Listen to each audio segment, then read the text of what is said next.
This is Wretched Radio with Todd Friel. Let's play. Iron.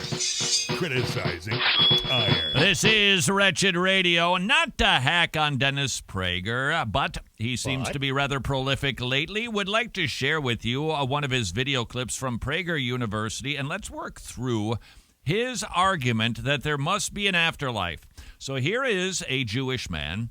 He's a practicing Jew. He is working on a commentary set. Apparently he got her done on the first 5 books of the New Testament. Oh, sorry, wrong Testament. Of the Old Testament. And in the past, I've heard Dennis Prager say that the laws really are just good for people, so you got to keep them. That's not what the laws are. I mean, they are that. But the law is what? A schoolmaster. It doesn't need to be 10 commandments. God could have written 100 commandments. There's that many. He could have written 10,000 commandments. Then he put down 10 to make the point, you can't do this. He could have written 1. That should have caused us to go, I'm without hope.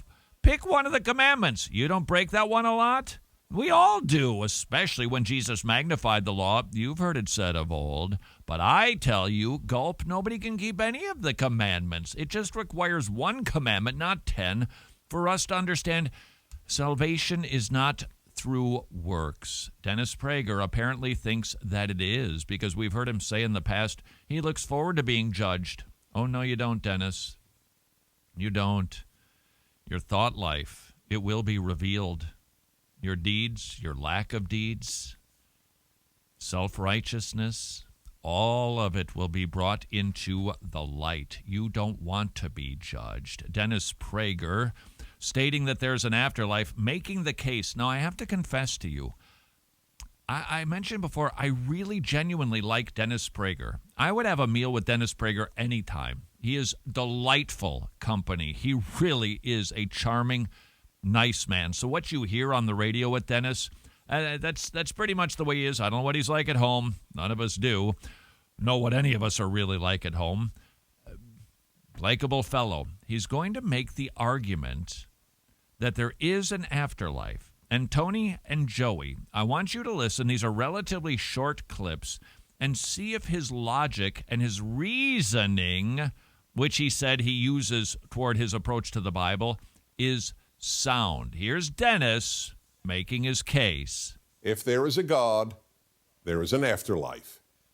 It's that simple. There you go. Therefore, there is an afterlife because there is a God. What do they call that in logic and reason? Gentlemen, have you studied your logical fallacies lately? What's that called? Begging the question? No. It could be, it could be begging the question.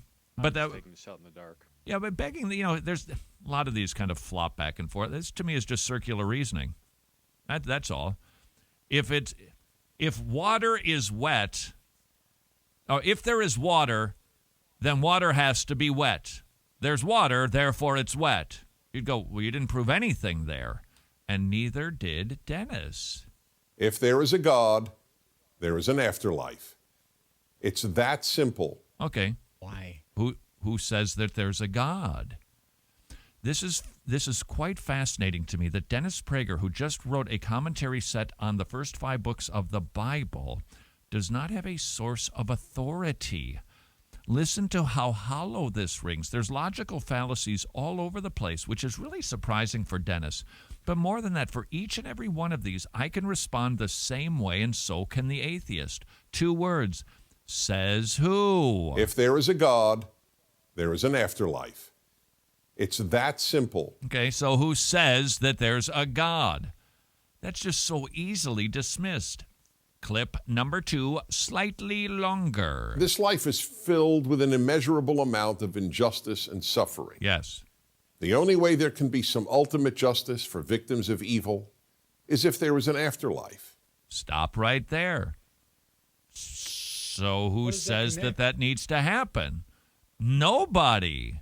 And the only way comfort is available to those who suffer unjustly, from painful disease and premature death to the death of a child, is if there is an afterlife. But he hasn't demonstrated that there is. Says who, Dennis? Now, I understand the sentiment. there's 100,000 murders, I believe the statistic was in the 1990s, that when 100,000 murders were committed, like half of them they were off scot-free, never found, never discovered who the murderer was. Not solved. A lot of hurt people from that. Where do they get their justice? There must be an afterlife. No, you didn't present your case at all. That was an argument from sentiment. That was an argument from. It's not begging the question. He does that, but the presupposition is, well, there's got to be justice, right? Sometimes there isn't justice on this earth. Therefore, there has to be an afterlife where there is justice. First of all, there doesn't have to be. This could be a cold, cruel world, period. Bad things happen and no justice. And that's what the atheist will say. I mean, they might not like it that way, but they'll argue, well, that's why we have courts and police and stuff. Or if they're really going to be honest, well, that is my evolutionary worldview applied to justice. It's cold, it's cruel, it's hopeless. Live with it.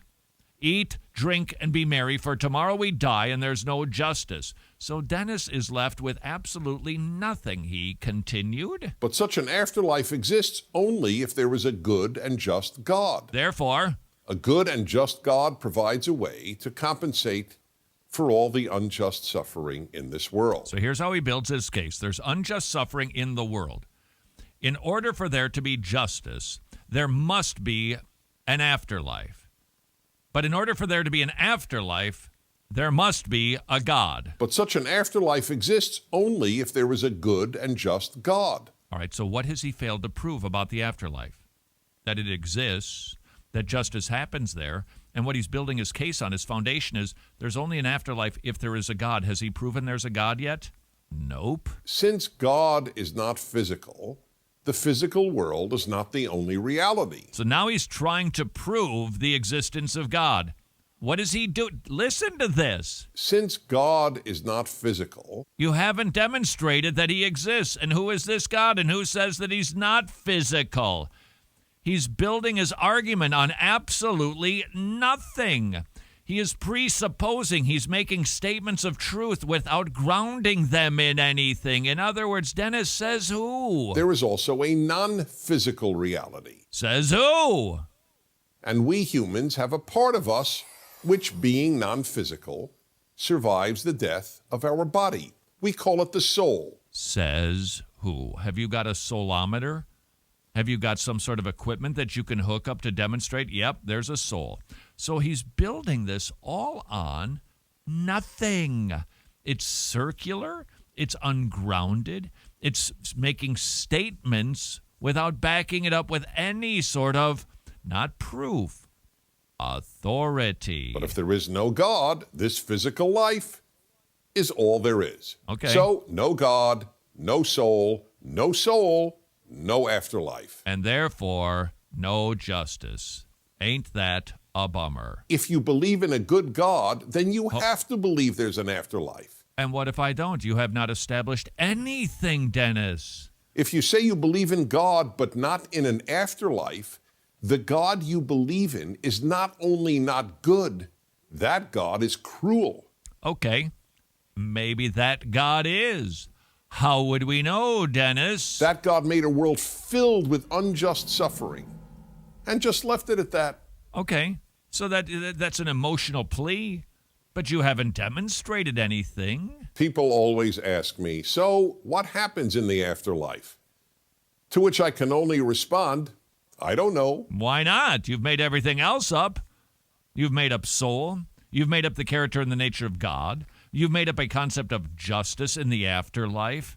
Dennis Prager, likable, nice. Have a meal with him. Listen to him when he talks about politics, but as soon as he delves into the realm of religion, I have never seen a man who has committed more train wrecks than this fellow.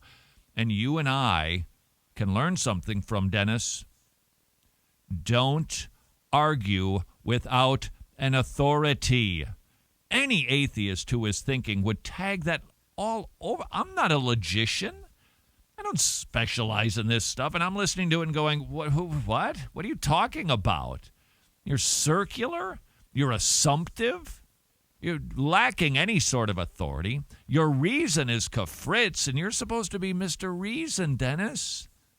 When you and I talk to the atheist, they can scoff, but let them scoff at the Word of God. But don't let them scoff at bad logic and reason. There's no power there.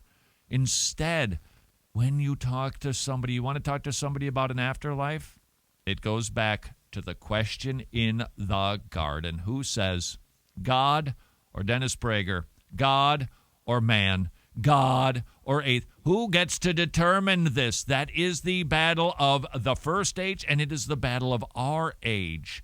You say, but people don't believe the Bible. Precisely why we use it. Furthermore, it has authority.